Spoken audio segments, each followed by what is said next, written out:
दोस्तों, स्वागत है आप सभी का मेरे इस चैनल पर। आज मैं आपको गुरुवार व्रत कथा व पूजा विधि के बारे में बताने वाली हूँ। हिंदू धर्म में गुरुवार का दिन देव गुरु बृहस्पति को समर्पित होता है। इस दिन बृहस्पति देव की पूजा करने और व्रत रखने से व्यक्ति को ज्ञान, बुद्धि और वैभव की प्राप्ति होती है। साथ ही घर परिवार में सुख, शांति और समृद्धि का वास होता है। गुरुवार के दिन इस व्रत कथा के सुनने या पढ़ने से लोगों को घर परिवार में खुशियां बनी रहती हैं।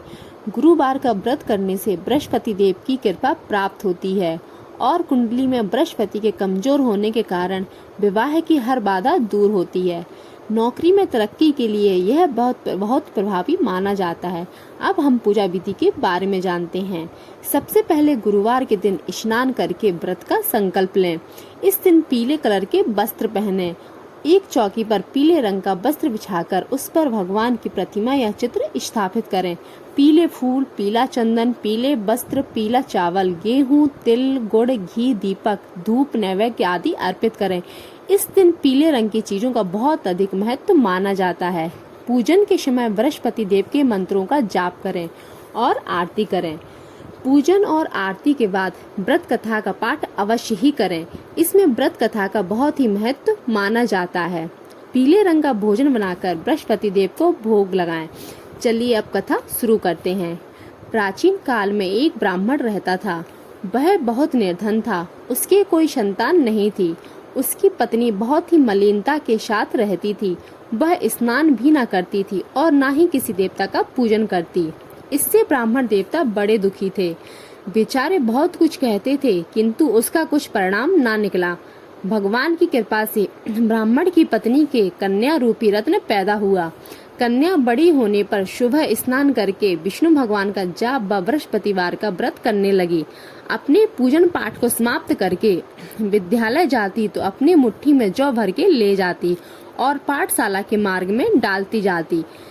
तब ये जो स्वर्ण के जो जाते लौटते समय उनको बीनकर घर ले आती। एक दिन वह बालिका सूप में उस सोने की जौ को फटक कर साफ कर रही थी। उसके पिता ने देख लिया और कहा, हे बेटी, सोने के जौ के लिए सोने का सूप होना चाहिए। दूसरे दिन गुरुवार था। इस कन्या ने व्रत रखा और भगवान से प्रार्थना की कि हे भगवान, मैंने सच्चे मन से आपकी पूजा की हो तो मुझे सोने का सूप दे दो। वह रोजाना की तरह कन्या जौ फैलाती हुई जाने लगी। जब लौटकर जौ बीन रही थी तो भगवान की कृपा से सोने का सूप मिला। उसे वह घर ले आई और जौ साफ करने लगी, परंतु उसकी माँ का वही ढंग रहा। एक दिन की बात है कि वह कन्या सोने के सूप में जौ साफ कर रही थी। उस समय उस शहर का राजपुत्र वहाँ से होकर निकला।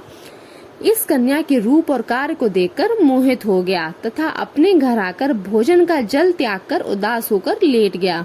राजा को इस बात का पता लगा तो अपने प्रधानमंत्री के साथ उसके पास गए और बोले, हे बेटा, तुम्हें किस बात का कष्ट है? किसी ने अपमान किया है और कोई कारण हो तो मुझसे कहो, मैं वही करूँगा जिससे तुम्हें प्रसन्नता होगी।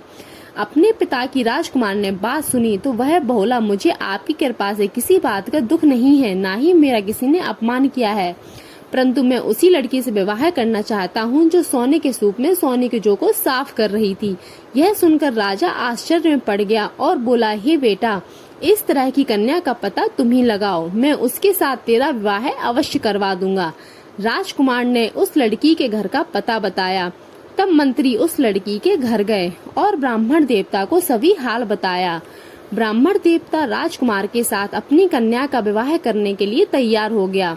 विधि विधान के अनुसार ब्राह्मण की कन्या का विवाह राजकुमार के साथ हो गया। कन्या के घर से जाते ही पहले की भांति उस ब्राह्मण देवता के घर में गरीबी का निवास हो गया। अब भोजन के लिए अन्न भी बड़ी मुश्किल से मिलता। एक दिन दुखी होकर ब्राह्मण देवता अपनी पुत्री के पास गए। बेटी ने पिता की दुखी अवस्था को देखा और अपनी माँ का हाल पूछा। तब ब्राह्मण ने सभी हाल कहा। कन्या ने बहुत सा धन देकर अपनी पत्नी पिता को विदा कर दिया। इस तरह ब्राह्मण का कुछ समय सुख पूर्वक व्यतीत हुआ। कुछ दिन बाद फिर वही हाल हो गया। फिर ब्राह्मण अपनी कन्या के यहाँ गया और सारा हाल कहा तो लड़की बोली, है पिताजी, आप माताजी को यहाँ लेवा लाओ, मैं उसे विधि बता दूंगी जिससे गरीबी दूर हो जाए। वह ब्राह्मण देवता अपनी स्त्री को साथ लेकर पहुँचे तो अपनी माँ को समझाने लगी, हे माँ, तुम स्नान करके विष्णु भगवान का पूजन करो, सब गरीबी दूर हो जाएगी। परंतु उसकी माँ ने एक भी बात नहीं मानी और प्रातःकाल उठकर अपनी पुत्री के बच्चों की जूठन को खा लिया। इससे उसकी पुत्री को बहुत गुस्सा आया और एक रात को कोठरी से सभी सामान निकाल दिया और